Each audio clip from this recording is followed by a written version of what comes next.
A lot of people are making money, extra cash, being a life coach. And a lot of people have resigned from their 9-to-5 jobs by being life coaches.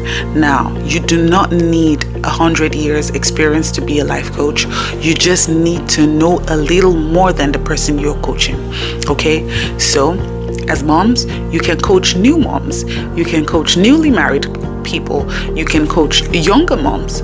Okay, and this is one easy way to make passive income on the side. So you want to be a professional life coach. And guys, you have seen that getting accredited and certified as a life coach is expensive everywhere. But today I'm going to show you how you can get that for free. I have earned at least $2,000 passive income from life coaching while getting accredited for free. So let me show you how. So guys, the first thing you need to do is get a library card. Your library card gives you access to Udemy, okay? Now you want to go into udemy.com and type empowerment coach academy.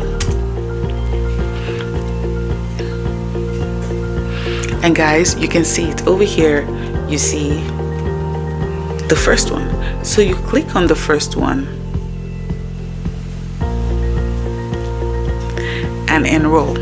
And guys, after you have gone through the course, there is always a project practicum at the end of it. Now you do the project practicum. I think the project practicum took me about a few weeks, maybe 5 weeks to complete. After you have completed your project practicum, you will now get an accreditation that you can use anywhere as a certified life coach. Alright guys, if this video was helpful, kindly click the subscribe button, okay? Give it a thumbs up, and I'll see you in the next video.